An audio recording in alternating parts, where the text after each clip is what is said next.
It was the year 2016. Donald Trump wins the presidency. The work of ISIS. The 21 Chibok schoolgirls released dubbed Brexit with Harambe. Muhammad Ali has died at Leicester City. The so-called peaceful march. Its first Olympic game. The war in Syria. Pokemon Go. The Zika virus. It's like, oh my god, like, this year's totally blows.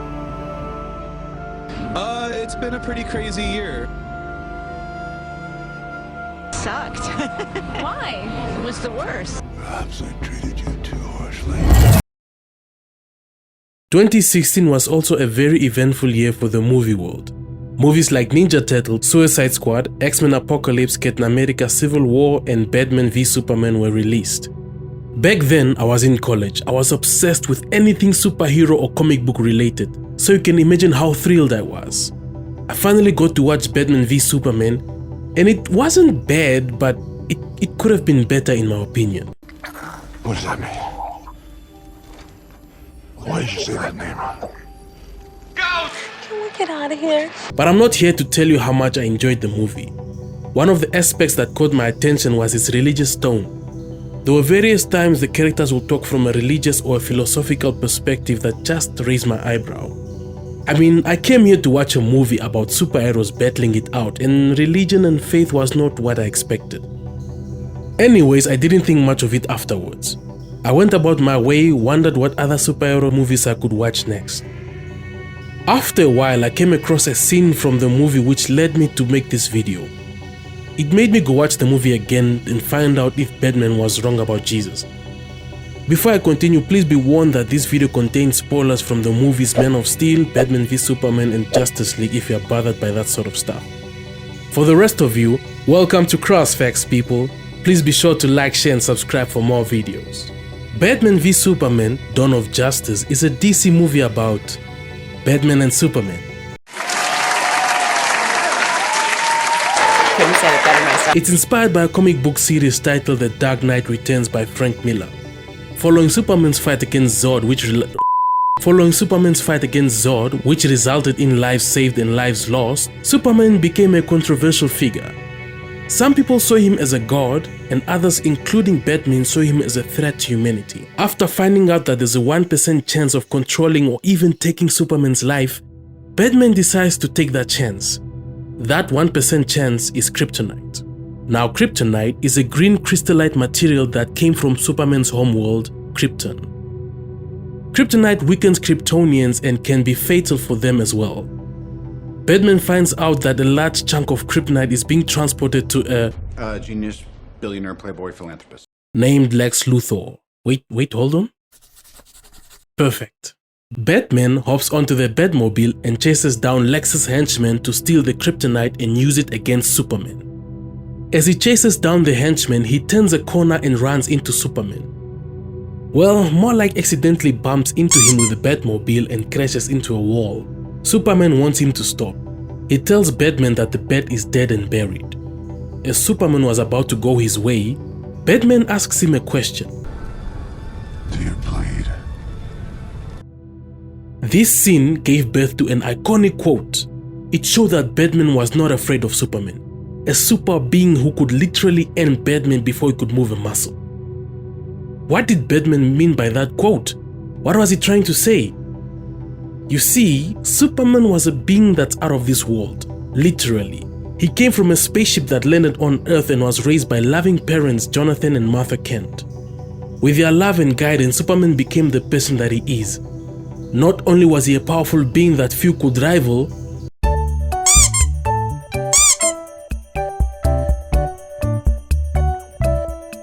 Alright, let's just take a deep breath, okay? but he also had a big heart and a great character that even fewer people could match. As a result, people started seeing him as a god, a being that people could look up to. Some admired him, while others feared him. They feared what he could do. They feared that Superman doesn't need to answer to anyone. Batman wanted to prove Superman wrong. He wanted to prove to Superman that he is not a god. He's a man. You are never even a man. Well, not even a man. Why was that important? Why did he have to prove that Superman is not even a man? For that, we need to go from DC to Marvel, Iron Man 2 to be specific. A scene where Ivan Vanko is in a prison cell after a battle with Iron Man, aka Tony Stark, aka Genius, billionaire, playboy, philanthropist. Tony Stark goes to where they are holding Ivan and asks what Ivan's intentions were. Ivan talks about how Tony came from a family of thieves and that Tony's father, Howard, stole Ivan's father's ideas. Ivan then says something quite interesting, a quote that also became iconic. He says, If you can make God bleed, then people will cease to believe in him. And there will be blood in the water, and the sharks will come. That was what Batman was planning on doing. He wanted to prove to the world that he can make Superman bleed. And if he, a man, can make Superman bleed from a crystal, then Superman is not a god. He's a man, not even a man.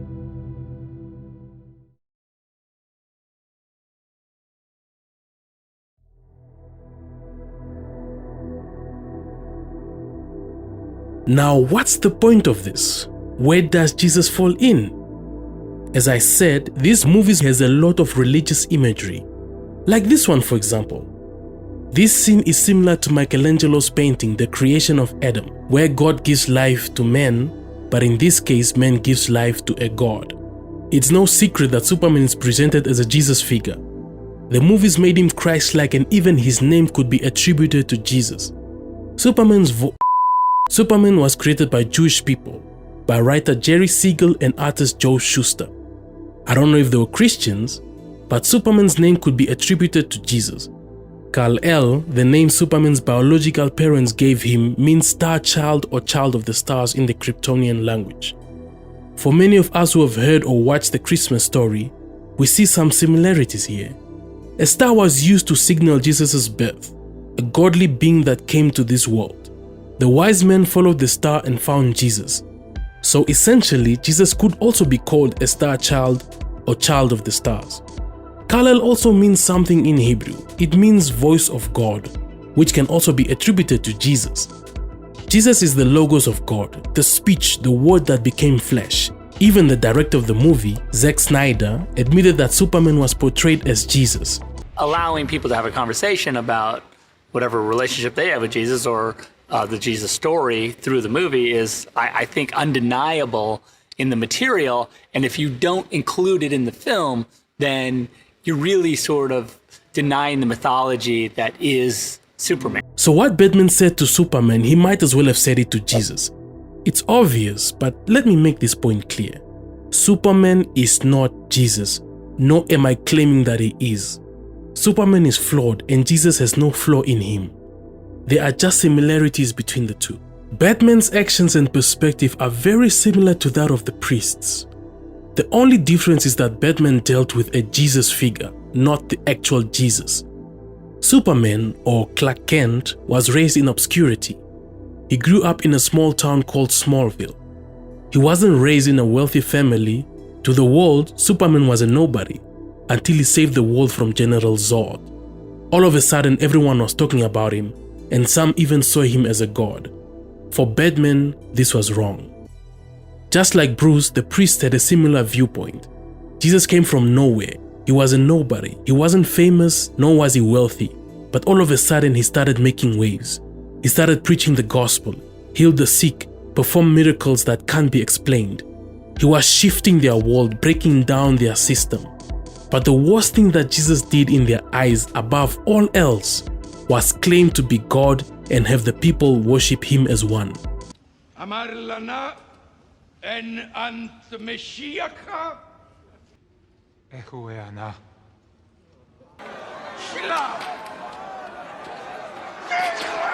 To the priests, this was unacceptable. Like Batman, they wanted to prove that he is not God and wanted the world to know that as well. Batman was not the only one who was against Superman. Lex Luthor was too. Both of them strove to make sure their point was made. For Lex, it was to prove that Superman is a hypocrite. Someone powerful can't be as good as Superman claims to be. But if Superman really is that good, then he can't be as powerful as he claims to be. Otherwise, the world wouldn't have been the way that it is. Both Batman and Lex are proving their point by trying to kill Superman. In their rejection of Superman, Batman and Lex created something to replace him. They took something and formed it according to their image. For Batman, it was fashioning the kryptonite using his intellect and resources into a spear and other weapons. For Lex, it was changing Zod into Doomsday by donating his blood. Like Batman and Lex, when we play God, we dabble in things we don't understand. When we reject him, we embrace someone else, something else, and we let those things take the place of God in our hearts. They take the form of our image and ultimately the form of God. When someone or something takes the place of God in our lives, they will eventually destroy us and the ones we love. Especially for Lex, in his attempt to prove his point, he created Doomsday. The first thing Doomsday wanted to do was to attack Lex, which would have been fatal for him if Superman hadn't intervened, saving Lex from his own devices. The moment Adam and Eve ate from the fruit, humanity has fallen into sin. Our actions, our behavior, and our thoughts lean towards evil and away from good. It's like we are programmed to destroy ourselves and others. Jesus had to come in this world to save us from our sinful nature. But the priests didn't see that. For them, Jesus was the enemy, not their savior. They schemed with Judas to capture Jesus. They succeeded. They beat him up and hung him on a cross.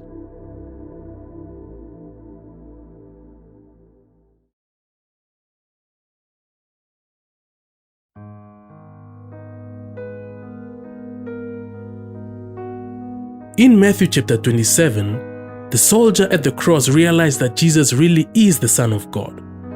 What do you do when you realize that the one you killed was the Son of God? What do you do when you realize you killed the only true and perfect thing you have ever known? For Judas, he couldn't live with himself, which led him to take his own life. Ever wondered how his life would have been if he hadn't? Check out this video.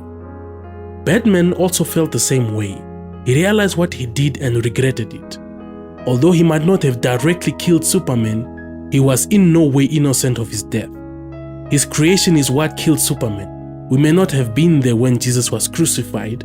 We may not have been at the cross mocking Jesus, but like the Roman soldier, we had a hand in killing the Son of God. Our sins led him to the cross. So, CrossFacts guy, is Batman right? Did people stop believing Jesus was God when he was hanging on the cross? Imagine you, a disciple of Jesus, standing amongst the crowd of people who were shouting at Jesus, seeing Jesus bruised, pierced, lashed, beaten beyond recognition, and hanging naked on the cross. You hear people questioning that if Jesus is indeed God, why wouldn't he save himself from the cross? You can't help but think that too.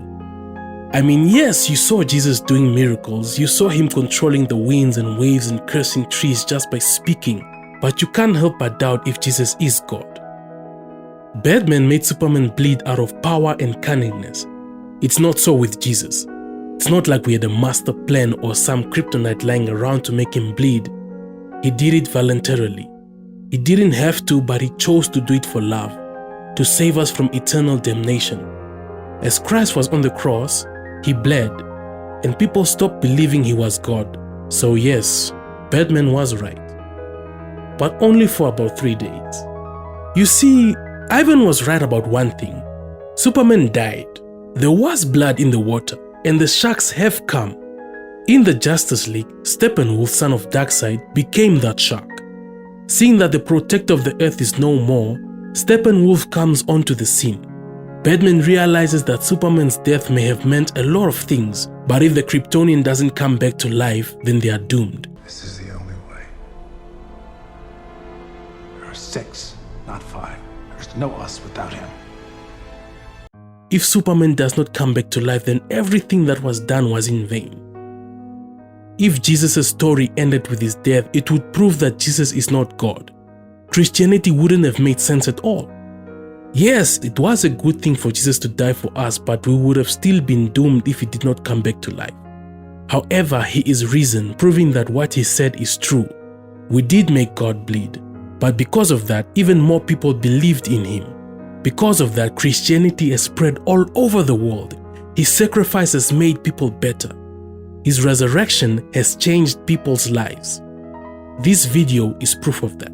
Similarly, Superman's death has inspired many to be better.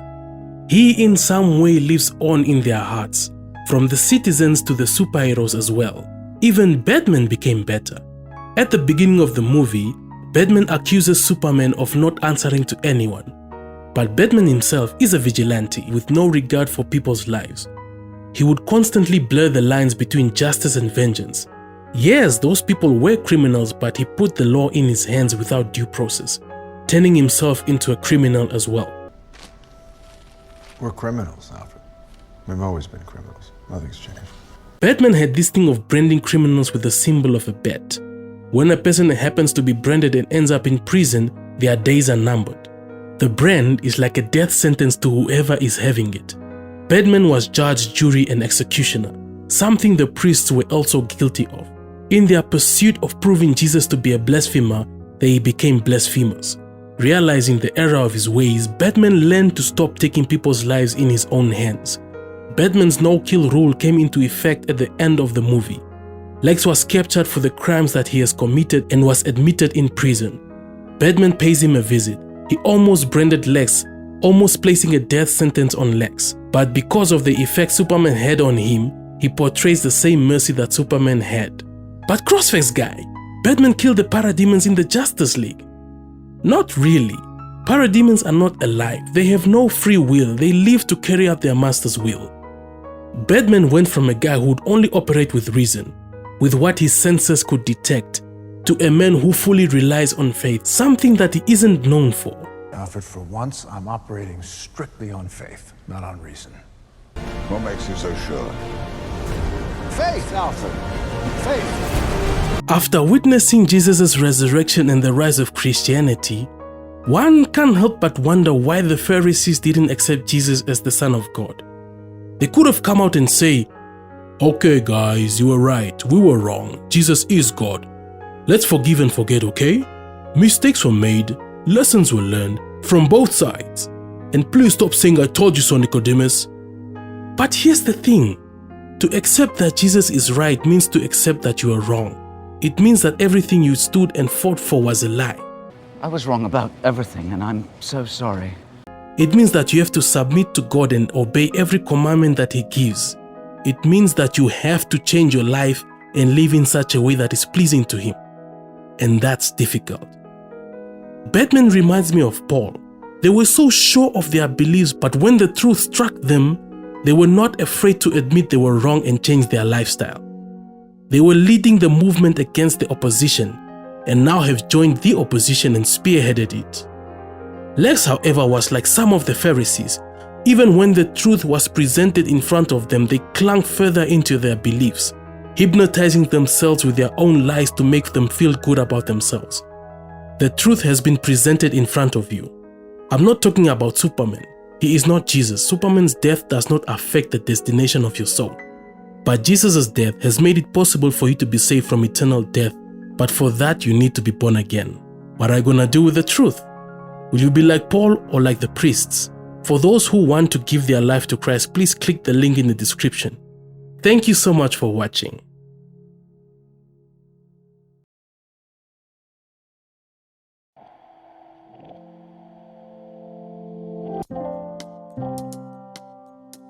I would like to thank everyone who has taken the time to watch my videos, especially the Judas video. It definitely sparked a lot of debate. But whether you love it or hate it, I would like to say thank you for watching it. It really means a lot. For those who still haven't watched it, check the link in the description. Without further ado, from me and the CrossFacts crew, God bless.